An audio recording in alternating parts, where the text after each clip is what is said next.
Now let's bring to you the latest news roundup. And the Inter-Ministerial Task Force on Illegal Mining has arrested 4 more Chinese nationals involved in the illicit activity in the Ashanti region.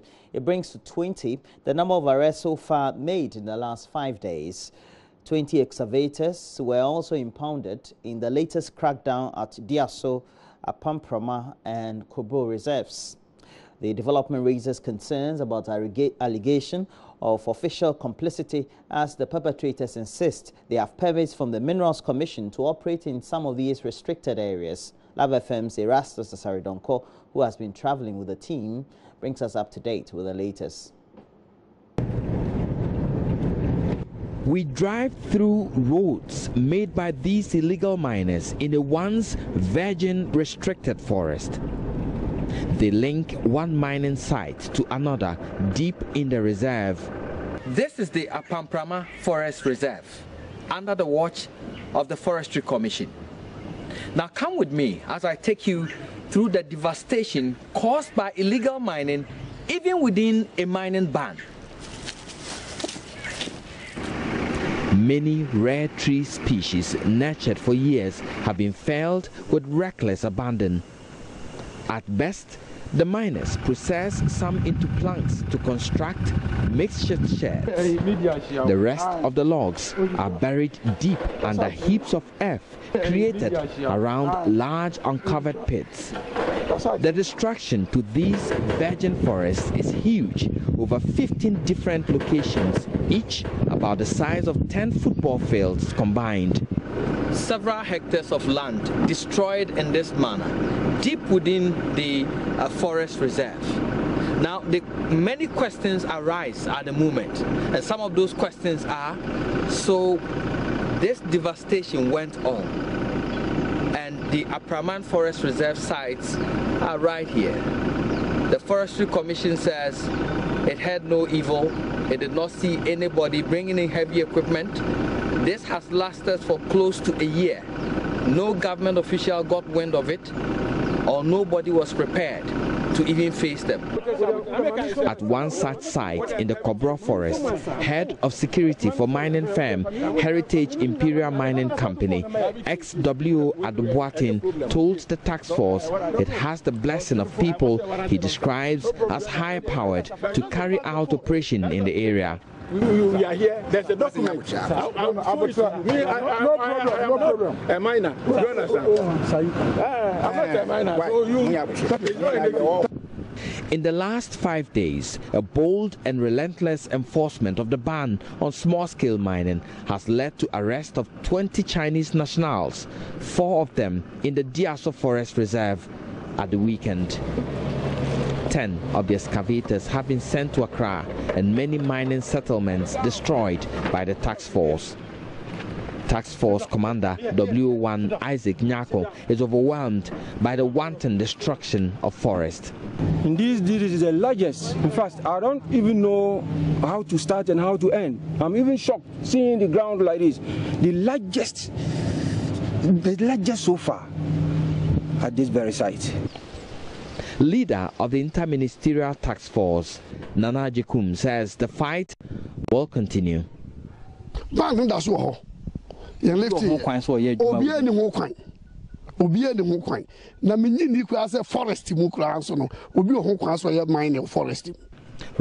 for JoyNews, Erastus Asaridonko, Kumasi. Well, let's move on. Deplorable conditions at the BA Kua infirmary in the Ashanti region has left vulnerable persons there in a state of neglect and hopelessness.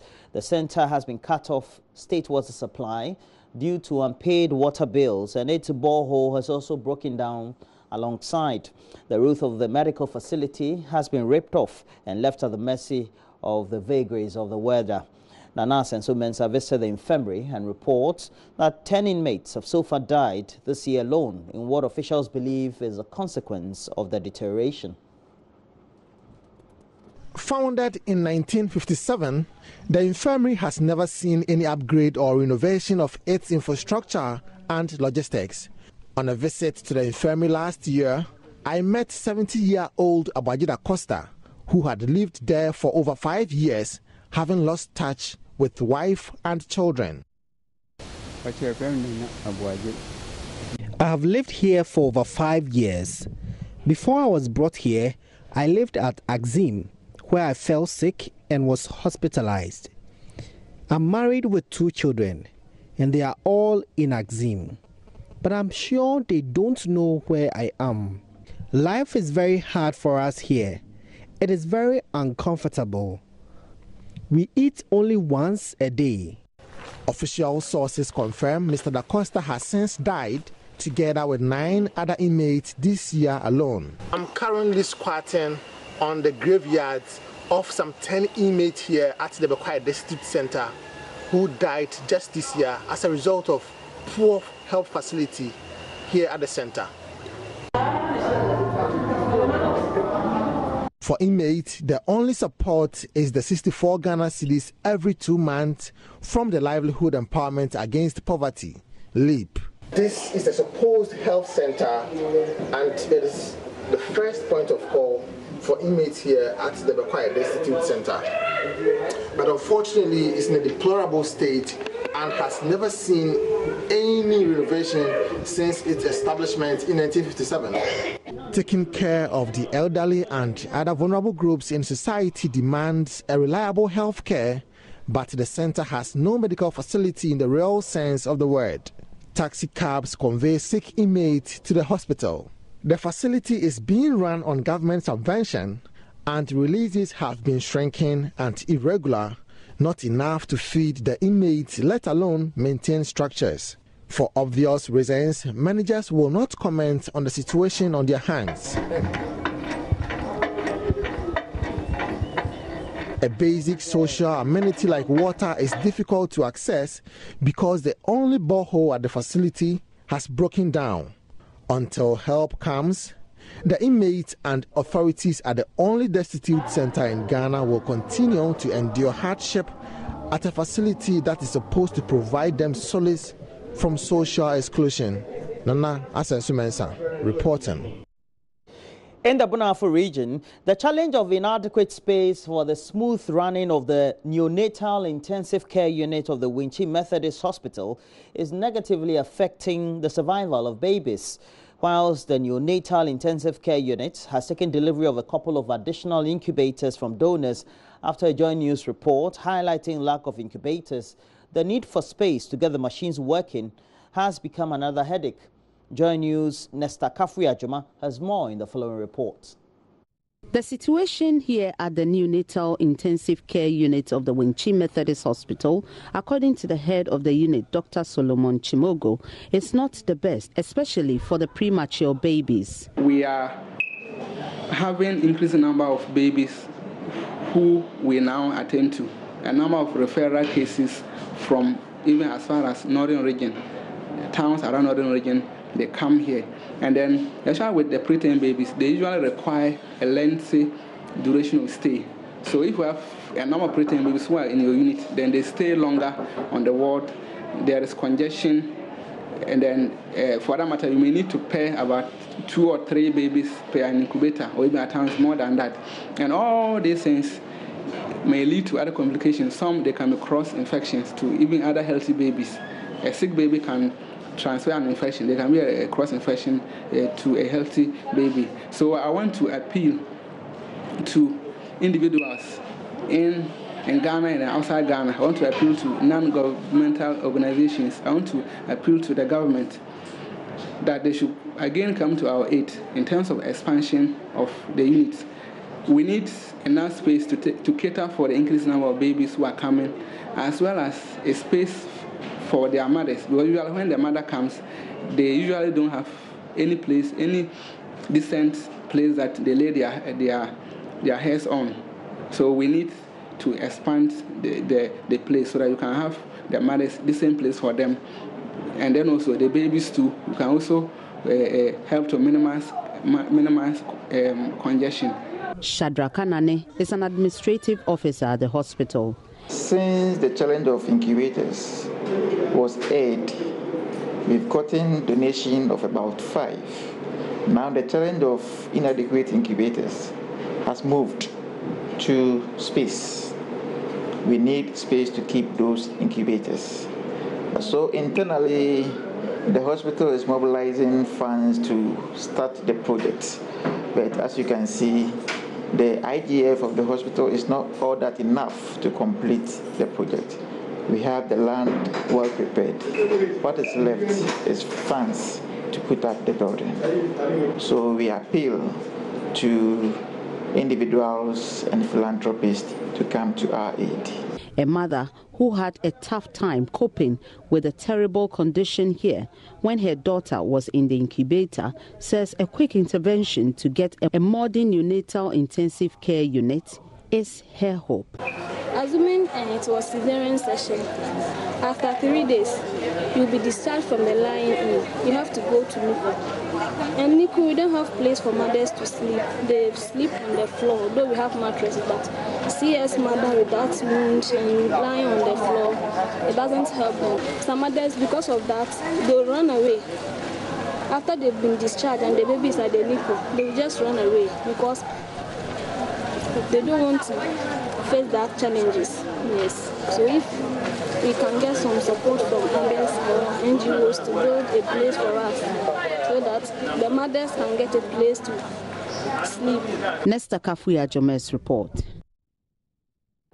In the central region, access to potable water is everyone's right and a key demand of the strategic development goals. But it appears this reality is lost on a lot of Ghanaians. Well, in the region's town of Kua No. 1, residents apparently are drinking water polluted by liquid from a piggery. The worst of this story is that the same water is what food vendors use to cook for school pupils in the town. Kwesi Parker Wilson has been following this story for JoyNews. It's raining hard at Kua No. 1 and the runoff water is red and dirty. The entire community is being washed towards one source, a stream running through the village. When the rain subsides, the stream still has a number of sources constantly directing toxin into it. There is a dark liquid waste from a piggery sited close to the stream that's given off an offensive stench, and bathrooms out of which wastewater flows into the community's only water source on a daily basis. But this is the water everyone here drinks. It's untreated, dirty, repository of a community's waste. It's obvious everyone at Kua No. 1, including these innocent school children, is at risk of contracting a waterborne disease. Ama Jambia is a food vendor. She cooks and sells rice to school people with the same water. She wants the assembly to save the community from a potential catastrophe.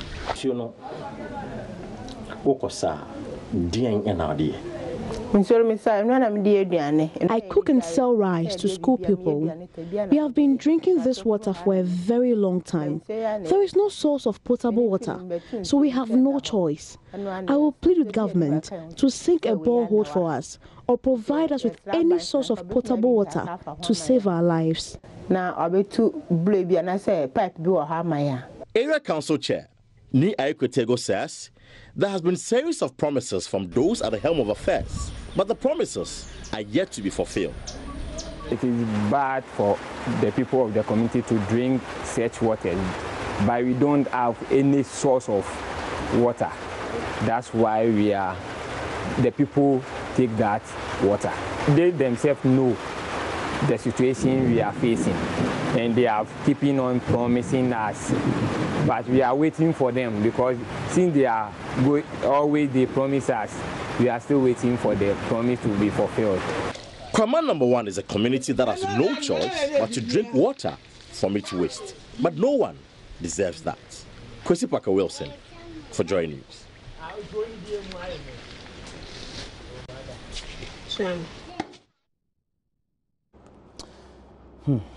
Well, let's move on. The Vice President, Dr. Mahmoud Bawumia, has now given the assurance the Right to Information Law will be passed by 2019. He was responding to calls by the Commission on Human Rights and Administrative Justice for a swift passage of the law after it said the delay is impeding the fight against corruption. Deputy Commissioner of Straj, Richard Quayson, said the absence of the highly debated law makes it difficult for whistleblowers and persons with credible information at various levels of governance and its agencies to speak up and help fight the growing trend of corruption in Ghana. He was speaking at the commemoration of this year's International Anti-Corruption and Human Rights Day that was convened here in Accra. The call by Shraj was made even before the revelation by the Vice President, Dr. Mahamudu Bawumia, and the First Deputy Speaker of Parliament, Jose Owusu, about the postponement of the passage of the bill. According to the Anti-Corruption Institution, the passage of the bill is long overdue. That the Right to Information Law provides opportunity to strengthen transparency and accountability, and prevent and detect corruption, to investigate corruption, and to protect victims, witnesses, and whistleblowers cannot be overemphasized. The Right to Information Bill, which was laid in the various parliaments of the Fourth Republic, is still pending before Parliament, and there are mixed signals as to whether it will become law anytime soon. We urge government and Parliament to do everything necessary to meet the aspirations of the good people of Ghana regarding this important bill. Government quickly responded to Shraj's call. Speaking at the same event, Vice President Dr. Mahamudu Bawumia expressed hope and said government will end the long wait by ensuring that the bill is passed into law at Parliament's next sitting.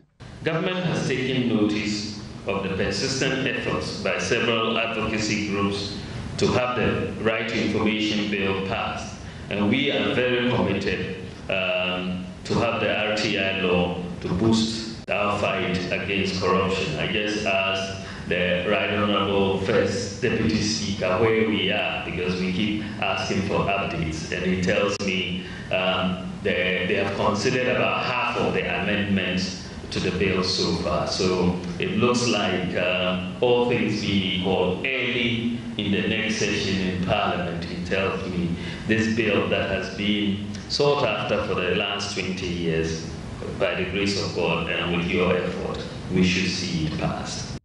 The bill has become controversial because of successive parliaments' inability to pass it into law. And today, the First Deputy Speaker of Parliament, Jose Owusu, refuted claims that Parliament is frustrating the process. Sometimes it's frustrating when the impression is created that Parliament is not willing to pass the right to information. And I want to emphasize that ever since I've been an MP, for the first time, one of the rare powers of Parliament was used so that we could go on and working on the right to information. And that was suspending the standing orders with respect to quorum. Because I was presiding, I realized that some members wanted to raise quorum. We didn't have sufficient numbers. And so I suspended the standing orders.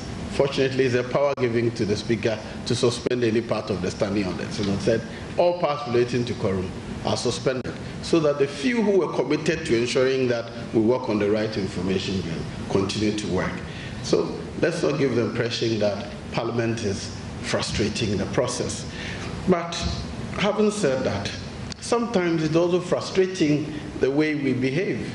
We behave as if law is just enactment. But there are concerns the bill in its current state will rather restrict access to information rather than making information easily accessible. It remains to be seen what becomes of the over-decade-old bill come next year. And that's it for the news roundup. We have more news, so we'll be looking at the newspapers and look at various online portals. Stay with us.